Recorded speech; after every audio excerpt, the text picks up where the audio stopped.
Mateo capítulo 13, quiero mostrarles un bosquejo que les va a facilitar entender el capítulo entero de forma más práctica, más simple. Bien, ¿abrieron ya el capítulo 13? Noten, hay 8 parábolas. A estas 8 parábolas, los estudiosos les llaman las parábolas del reino. Por favor, cuéntenlas. Familiarícense con ellas. Va a ser fácil que lo hagan porque si tienen Biblia versión Reina Valera, pues están subtituladas. Parábola del sembrador, luego el trigo y la cizaña, la semilla de mostaza, la levadura. Esas 4 las estudiamos ya. Va para el tesoro escondido, la perla de gran precio, 6, la red, 7, y tesoros nuevos y viejos, 8. ¿Listos? Bien. ¿Por qué les llaman parábolas del reino? Porque en todas el propósito de nuestro Señor fue enseñar alguna verdad básica sobre el reino, comparándola el reino con cualquier otra cosa. De ahí que se le llamen parábolas del reino. Bien haríamos si decimos principios del reino, filosofía del reino, en buena hora. Ahora, las que estudiamos ya, que son 4, las primeras 4, estas es como si estuvieran en la misma tendencia en cuanto al tema o el subtema. Digo subtema porque la temática principal es la filosofía del reino. Pero véanlo así, la parábola del sembrador y la del trigo y la cizaña es la coexistencia del reino de Dios con el reino de este mundo. Es la coexistencia del reino de Satanás en el poder y la influencia del reino de Dios en el reino de este mundo. Las siguientes van a tener un cambio en cuanto a su tendencia. Es como si fueran en una especie de curva ascendente. Pero aquí la curva desaparece en las siguientes 3, porque las siguientes 3 es como si el escritor dice: ahora voy a explicar cómo apropiarse del reino. Ya hice la aplicación, la comparación de la coexistencia del reino de Dios con el reino de este mundo. Ahora va cómo apropiarse del reino de Dios. Y note que no dije cómo conseguirlo, no dije cómo comprarlo o cómo ganarlo. Serían palabras totalmente impropias, impertinentes para dicho reino, porque no se puede comprar, tampoco se puede ganar. La única palabra que me parece atinada es apropiarse del reino. Pues bien, las 2 que vamos a estudiar hoy responden eso. Es que surge la duda. Bueno, y para apropiarme del reino, ¿es que tendría que ser ciudadano? ¿Se nace en el reino o cómo consigo la ciudadanía? Bien, estas parábolas lo dejan en claro. Y esa es la tendencia que vamos a estudiar hoy. Pero hay otro detalle curioso. Es como si el escritor las colocó en pares. Si ustedes revisan 2 veces, háganlo en casa, no ahorita. Las primeras 2 tienen mucha relación. El sembrador, el corazón de esta era, bueno, no deje de predicar, porque no todos van a ser salvos y hay en el reino de este mundo también, en el reino de Dios está el reino de este mundo, esos 3 tipos de tierra mala. Luego, más específico, el trigo y la cizaña. Allí compara los dos reinos. Es como si van juntas. No son la misma parábola, pero es como si van juntas. Luego, el domingo estudiamos el segundo par. Y a propósito, les dije que por el volumen pensé estudiarlas como una sola. No por el contenido, por el volumen. Y ambas tienen que ver precisamente con la influencia del reino de Dios en este mundo, que un poco puede influenciar positivamente todo este mundo. Las dos que siguen también las vamos a estudiar como si fuese una sola. ¿Por qué? Por el volumen y porque ambas tienen el mismo corazón. Ambas tienen la misma enseñanza. ¿Fue repetitivo? Quizá. Probablemente era la intención de nuestro Señor que no olviden que la repetición es la mejor metodología del aprendizaje. Entre usted más repite algo, mejor lo asimila y mejor lo aprende. ¿Habrá perseguido eso nuestro Señor? Probablemente. En fin, nosotros la vamos a estudiar como el tercer par. Y dije ya que nos llevan a responder cómo apropiarse del reino. Nuestro sermón de hoy se titula Lágrimas que sacan brillo al metal. Y ya les explico por qué el título. Por favor, capítulo 13, verso 44. Lágrimas que sacan brillo al metal. Capítulo 13, verso 44. ¿Lo tienen? Además, el reino de los cielos es semejante, aquí va la parábola. ¿A qué cosa? A un tesoro escondido en un campo, el cual un hombre halló. Lo esconde de nuevo. Gozoso por ello va, vende todo lo que tiene y compra aquel campo. Vamos a otra parábola. También el reino de los cielos es semejante. La comparación, ¿a qué? A un mercader que busca perlas, que habiendo hallado una perla preciosa, hizo exactamente lo mismo que el anterior. Fue y vendió todo lo que tenía y la compró. Hasta ahí leemos y oramos. Te ruego, Señor, que la gracia de tu Espíritu nos hable y que podamos todos crecer en el estudio de tu palabra. En Cristo Jesús. Amén. Muy lejos estoy de siquiera intentar crear parábolas para un mejor aprendizaje. Pero me siento tentado, estudiando tantas, a ocupar el método. Ni siquiera es parábola, apenas es una semejanza. Así es que, a propósito, va a parecer que la historia que estoy por narrarles está fuera de contexto y no tiene ninguna correlación con lo que ya dije, ni con lo que ya leímos. Pero descubrirán que sí, probablemente al final del estudio.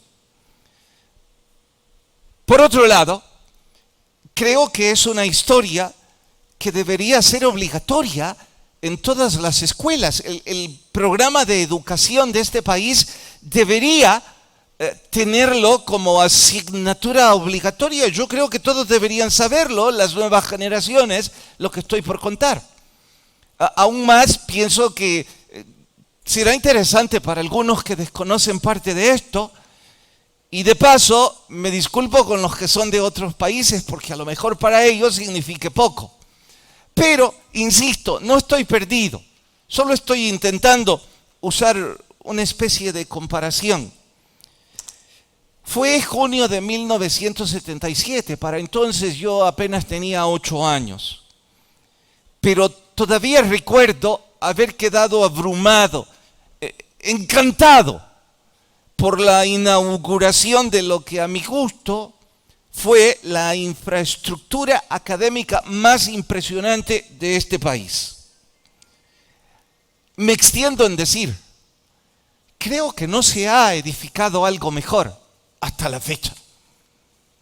Y si la historia no me dice algo mejor antes y no hay nada después, aun cuando algunos puedan no estar de acuerdo conmigo, digo, este es el más grande santuario para la educación construida en este país. Entre otras de sus ventajas, el mejor laboratorio de química, que para entonces era tecnología de punta. Creo que no eran más de 4 o 5 colegios que para bachillerato contaban con un laboratorio de química avanzado. 3 edificios diseñados pedagógicamente, con aulas increíblemente ventiladas y muy cómodas. Un gimnasio para basquetbol con duela de madera. El único que contaba con algo similar era el Gimnasio Nacional, por cierto, con una duela en deterioro. Este tenía la mejor. Y el gimnasio era para un poco más de 1,000 personas. Una piscina que si no era olímpica, era semiolímpica. Una cancha de fútbol engramada. Y en aquel entonces válido es decirles que la mayor parte de las canchas eran de tierra y piedra. No sé si se jugaba con pelotas redondas o algo parecido. Así que eso era una especie de mini estadio. Cantidad de canchas de concreto, de basquetbol, 3 de voleibol profesionales. Y ya no tengo tiempo para seguirles diciendo más. Pero basta con decirles que no conozco otra institución académica que siquiera intentara acercarse a dicho templo de la educación para la educación en bachillerato. Pero lo mejor, totalmente gratis. Allí solo podían estudiar en ese entonces los mejores estudiantes, los que mejor calificaban. Eran evaluados y su condición económica muy limitada favorecía.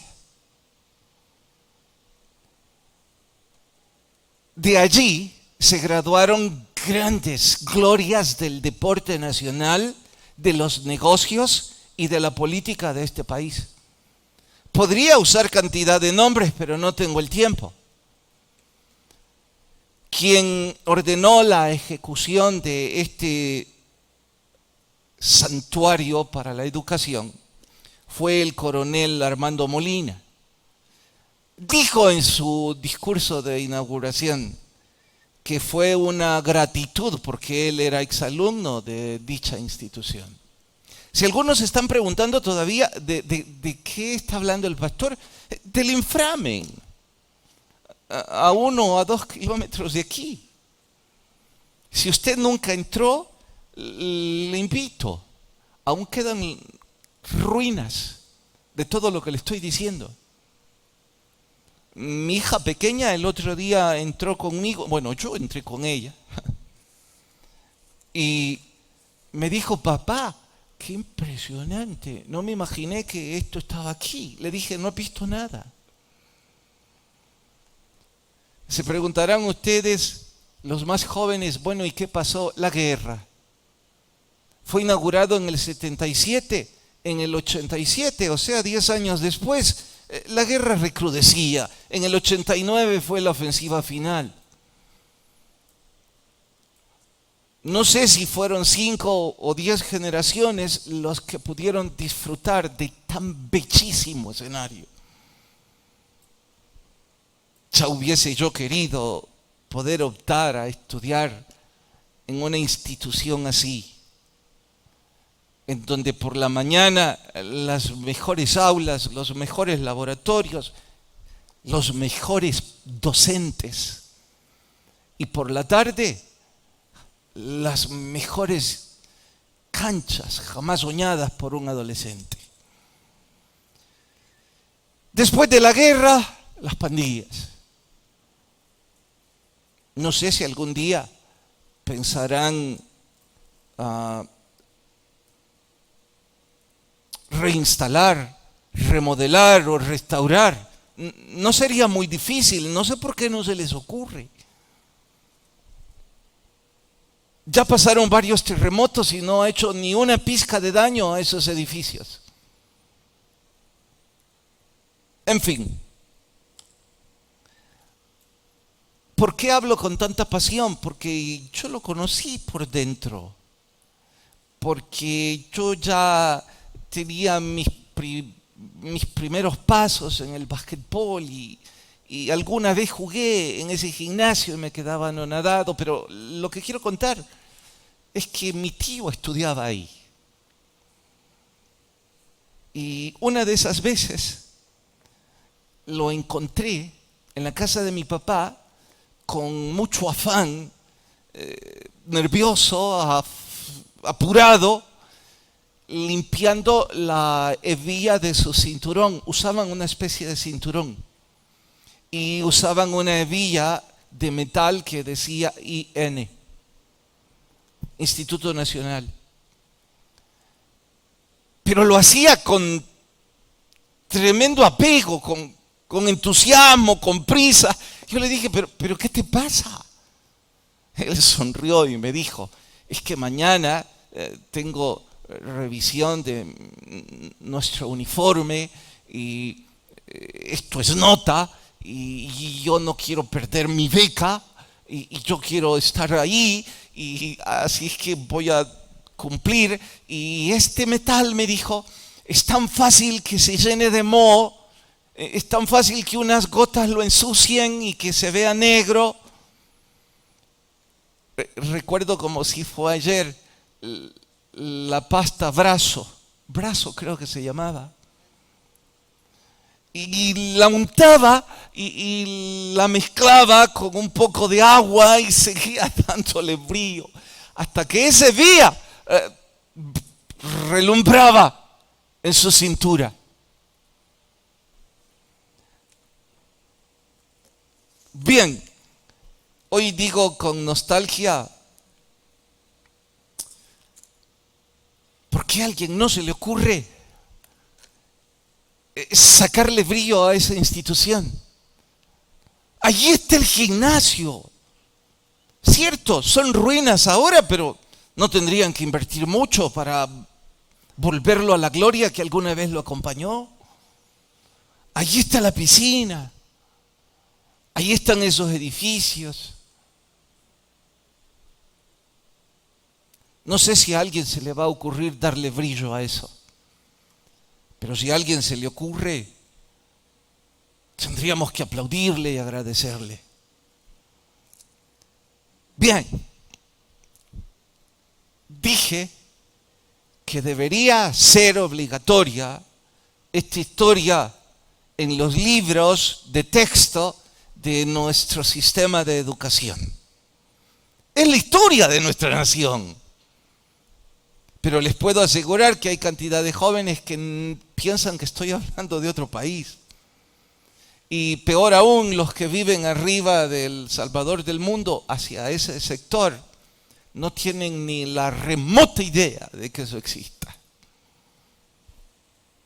Bien, puedo decir con cierto orgullo, con cierto patriotismo, aunque Tolstoy dice que el nacionalismo es un vicio y no una virtud, que me siento orgulloso, ¿no? Se acabó, ya narré la historia. Les ruego que por favor no pasen de largo durante el resto del estudio una sola imagen. ¿Cuál? A mi tío, sin importar cuántos años tenía, lo cierto es que no me lleva muchos años, y sin importar su rostro, y sin importar cuál era su edad, lo que me importa es que no saquen de sus mentes a un hombre afanado, sacándole brillo a la hebilla de su cinturón, porque es punto de honor. Porque sin eso va a perder nota, puede perder la beca, puede perder sus sueños. Bien, ahora voy a ir a las parábolas. Pastor, ¿qué hizo?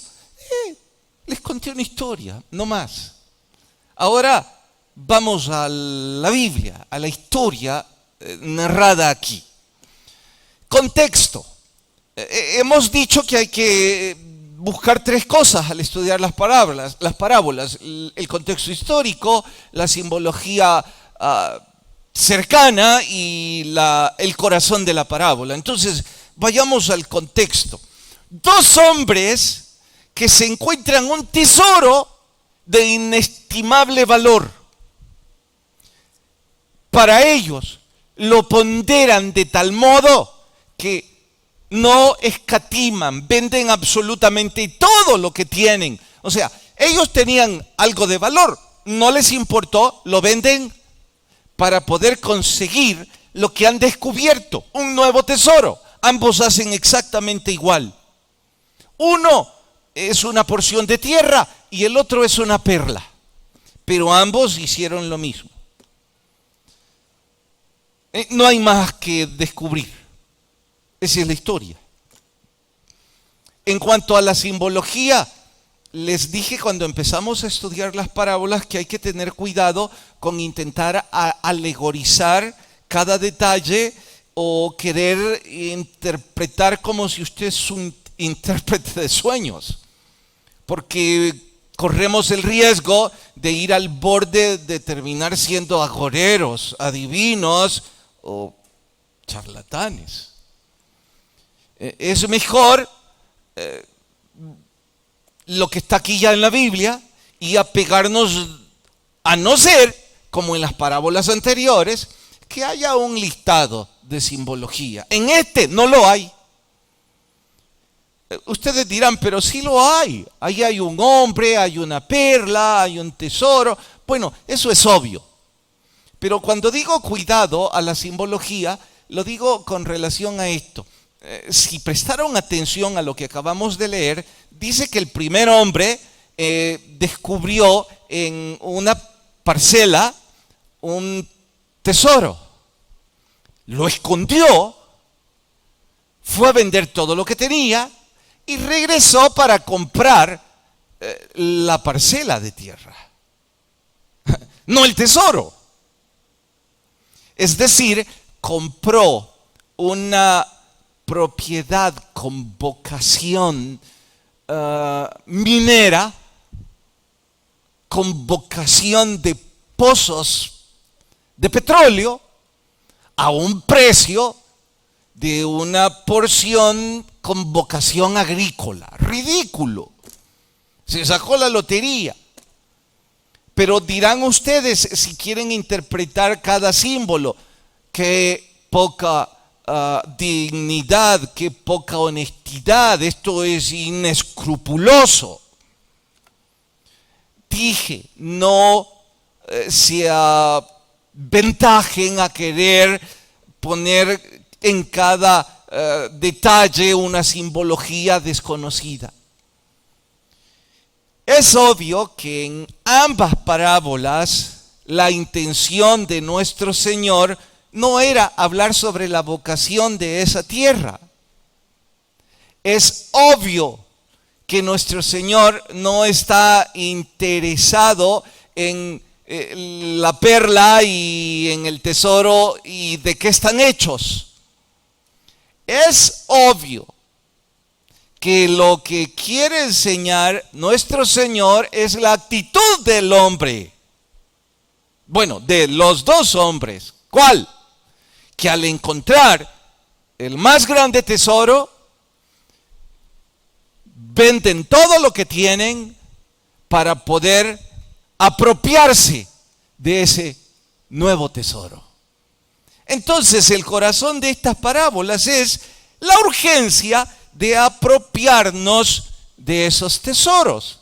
Si lo traducimos a la vida espiritual, tenemos que decir que la enseñanza de estas dos parábolas es la urgencia, y lo gritará si ayuda, la urgencia de apropiarnos del reino de Dios. ¿Por qué? Porque los tesoros, la perla y el otro, cualquiera sea, están representando obviamente el reino de Dios. No lo digo yo, Él lo dice. El reino de Dios es semejante a eso. Así es que lo que el Señor está aplaudiendo, si es que es bueno decirlo, es la urgencia de estos dos. Debemos decir que todos los judíos que escucharon estas parábolas lo entendían muy fácilmente. ¿Por qué?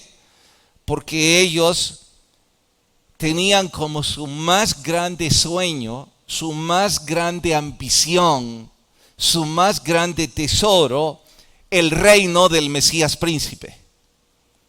Ellos estaban esperando la venida del Mesías príncipe y la instalación de su reino. Bueno, peor, lo siguen esperando. Digo peor porque ya todos sabemos que nuestro Señor ya vino.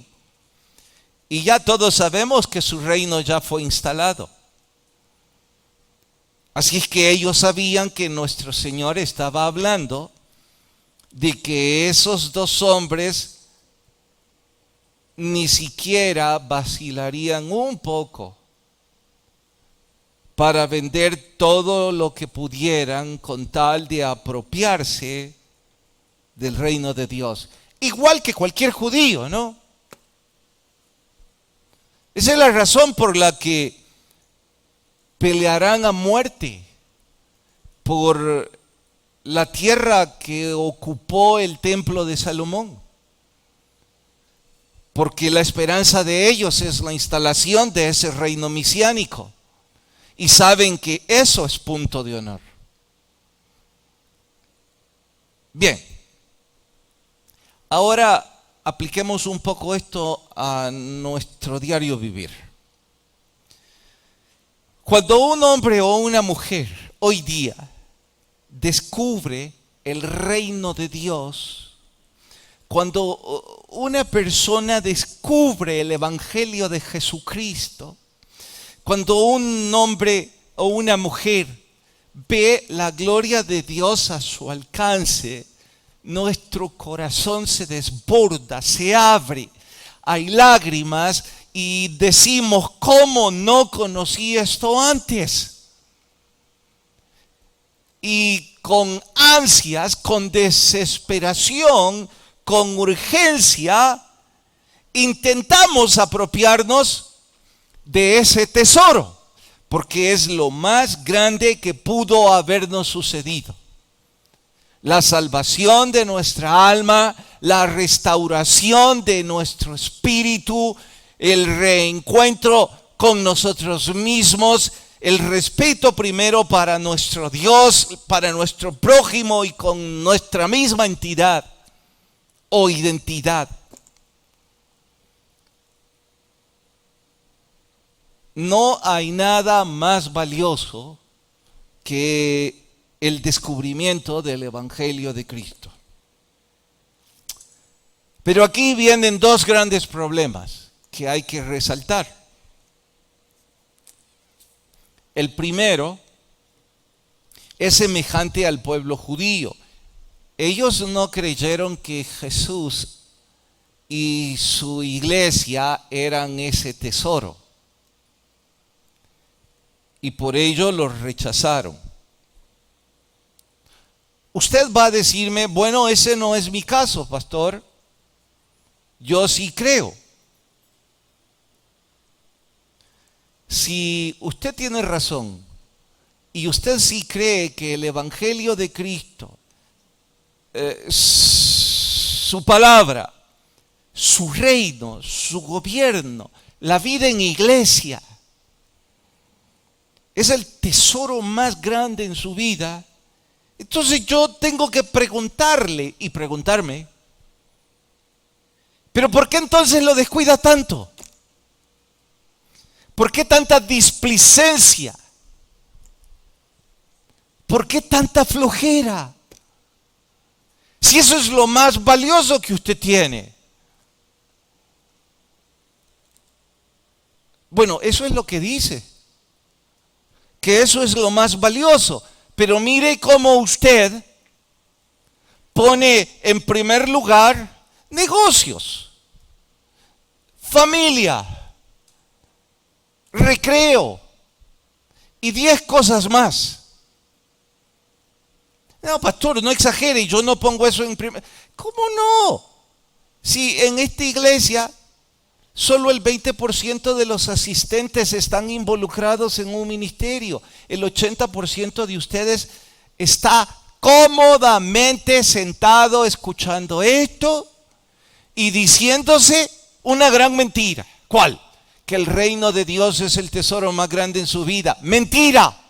Se lo repito a gritos, mentira. Lo más valioso en su vida es su negocio, porque su negocio no falta. Ni enfermo.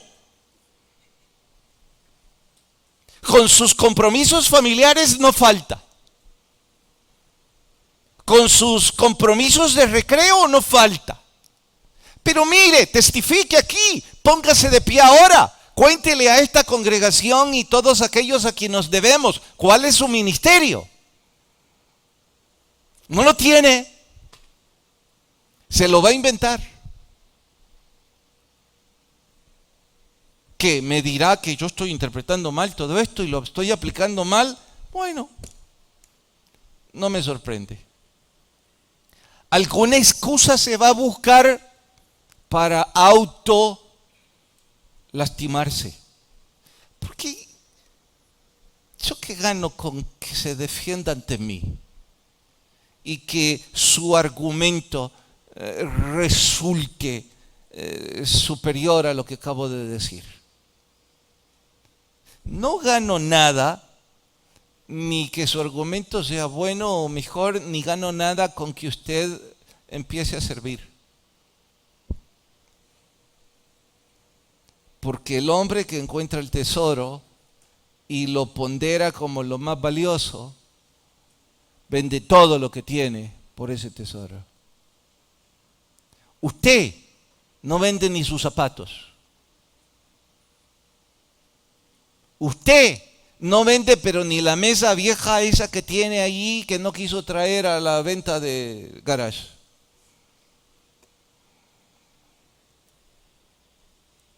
Lo triste es que en el ataúd no cabe la mesa. Pero en fin, les dije que habían dos riesgos. El otro es lo que la mitología griega llama como la espada de Damocles. En esa literatura, no es que yo sea asiduo a ella, de hecho me repugna, aun cuando a veces se vuelve interesante para entretenimiento. Es tan ridícula como la Guerra de las Galaxias, pero entretiene. La espada de Damocles es un dicho en esos libros para referirse a un peligro inminente y amenazante. Entonces, si alguien está conversando y dice, tener la espada de Damocles enfrente, bueno, se entiende, hay un peligro que amenaza. Entonces, creo que hay una espada de Damocles que pulula muy cerca de nosotros. Es el tedio y la costumbre, que no son la misma cosa, pero lo voy a mencionar como si son la misma cosa. El tedio es el aburrimiento, la repetición de hacer lo mismo todos los días, la rutina. El costumbrismo es, ya estoy acostumbrado a mi iglesia, estoy acostumbrado a los cultos, estoy acostumbrado a esto. Estamos tan acostumbrados a tener un tesoro tan valioso que parece le perdemos el valor que tiene. Porque como lo vemos todos los días, quizás ya no lo apreciamos.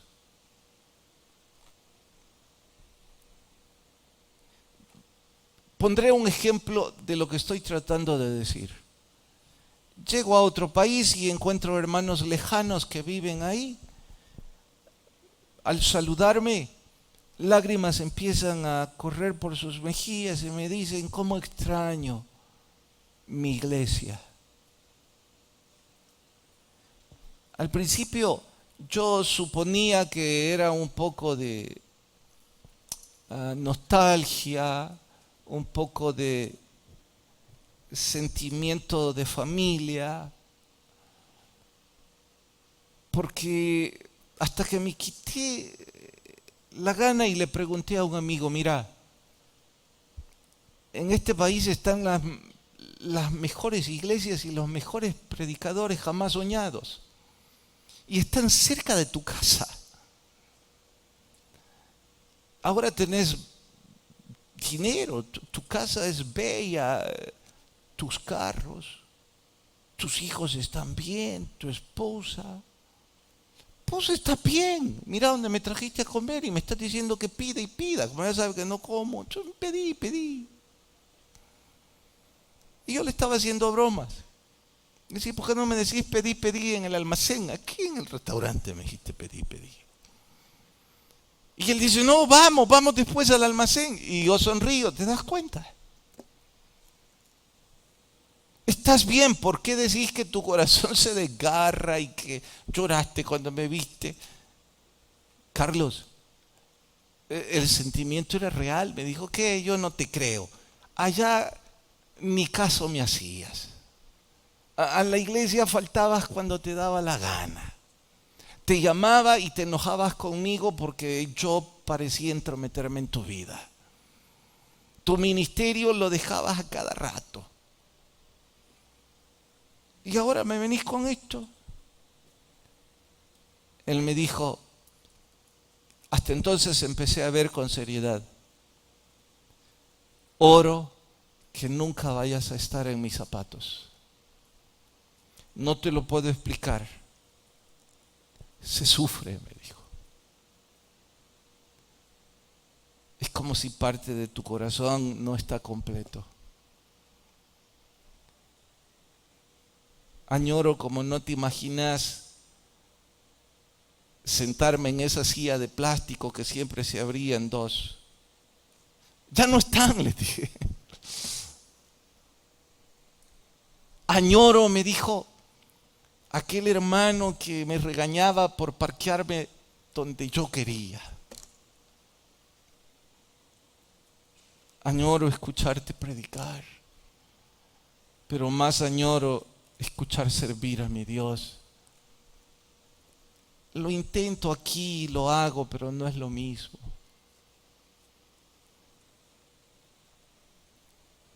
Algunos de ustedes viven a 2 cuadras de aquí. Quizá por eso faltan cada vez que se les antoja. Porque aunque esto sea algún valor espiritual, usted está tan acostumbrado que ya no lo ve como un valor. Quizá para que se convierta en un valor, tiene que quedarle a varios miles de millas de distancia en donde usted no puede acercarse. Eso es lo que pasa con la espada de Damocles, porque algunos ya no ponderan el reino de Dios como el tesoro más grande de sus vidas. ¿Saben? Algunos de nosotros en realidad hemos cambiado la fe por cosas materiales. Trabajo, negocios, compromisos. Hemos cambiado la lectura, la meditación o la oración por el frenesí de los afanes, andar aquí, arriba, abajo, el tráfico. Sí, no exagero nada. El culto de oración habíamos ¿cuántos? 15, tal vez 30. Sí, ahora me dirán que todos ustedes estaban en el tráfico ahí atorados. Mentira. Allá afuera habían como 60. Tomando café, platicando del partido y de los afanes de la vida. Orar, tal vez con otra pandemia se meten a orar. Pero así no.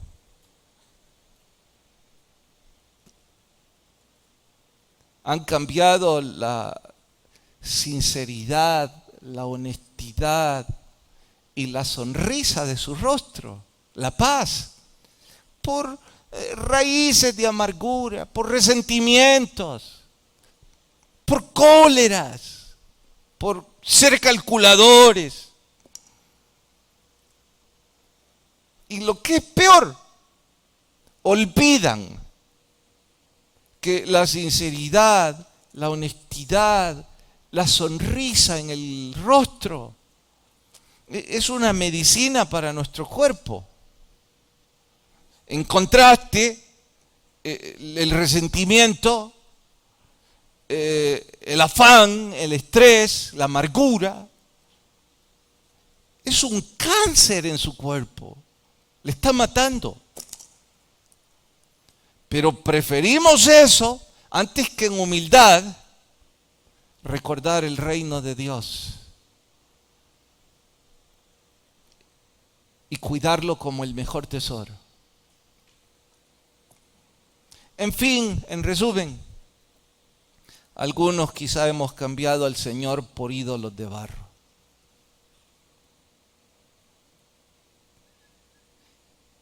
Bien, ¿qué tiene que ver todo esto con la hebilla de mi tío? Atentos. Esa hebilla, y yo la comparo con el gozo de mi primer amor cuando conocí al Señor Jesucristo.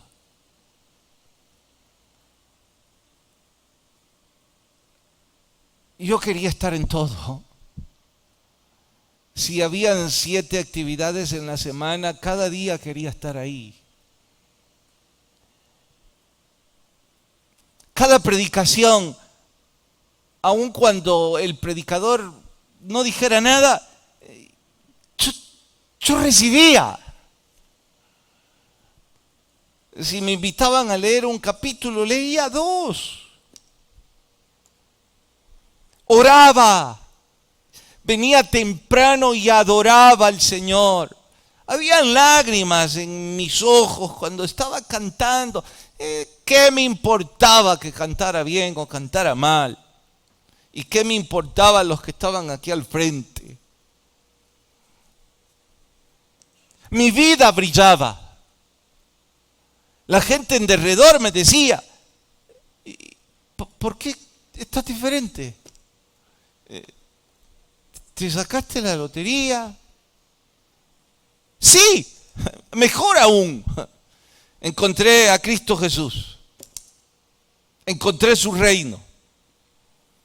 Y eso era mi primer amor. No hacía más que hablar de la iglesia, arriba y abajo. Y por favor, no vaya a venir con la tontería. Ay, pastor, pero es que en ese entonces la iglesia era como esa historia que usted narró ahora, del inframen, que eran las glorias de una época que ya no existe. Hoy estos son las ruinas. Las únicas ruinas aquí es usted. Porque nuestro gozo no depende de las instituciones ni de los edificios, sino de nuestra intimidad con el Señor Jesucristo. Entonces el que está en ruinas es usted. De hecho, bueno sería que se vea en el espejo, porque tenemos ratos de que ya nadie nos dice, le veo sonriente, le veo feliz. No, ahora el gatito ya no quiere hacerle mimos a usted. Yo no tengo gatos, advierto. Pero mi hija tiene 3. Y esos gatos son inteligentes. Ellos saben que yo mando ahí, en teoría al menos. Pero ellos saben que yo soy el que no los dejo entrar a la casa. Yo no dejo de sorprenderme. ¿Sabe que esos gatos siempre se están acercando y me están haciendo mimos en mis piernas? Y se ponen en dos patas y me mueven las uñas así. Creo que me están diciendo, vamos, abrázame, déjame entrar. Y son tan graciosos que uno de esos días rompieron mi corazón y dejé entrar a uno. Empezó a arañar los sillones, última vez que entró. ¿Que por qué estoy hablando de estos gatos? Porque esos días que estoy amargado ni el gato se me acerca. Y yo digo, ¿y estos gatos cómo saben que yo estoy enojado? ¿Cómo saben que yo vengo con problemas? Creo que los gatos me dirían, mírate al espejo. Así que yo ahora les voy a decir a ustedes, cómprense un gato.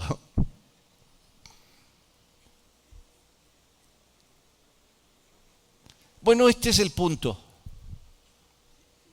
Nuestras vidas no están brillando, están enmohecidas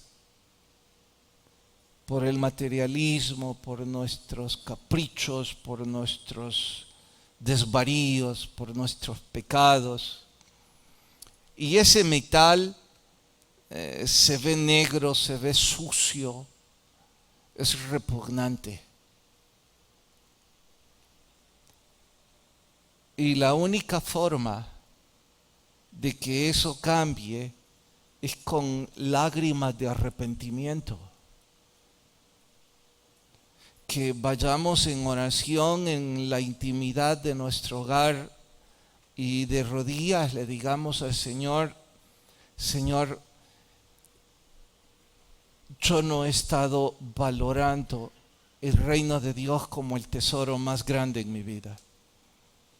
Yo he andado buscando otros tesoros y no me di cuenta que mi vida se estaba enmoheciendo.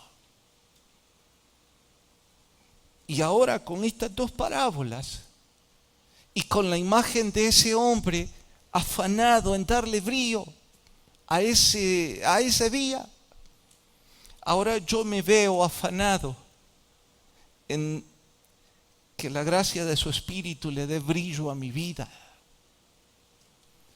Pero eso solo se puede regresando a mi primer amor.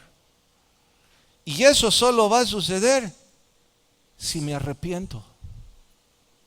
Y le ruego a Dios que me perdone y que una vez más me deje disfrutar ese primer amor. Vamos a orar.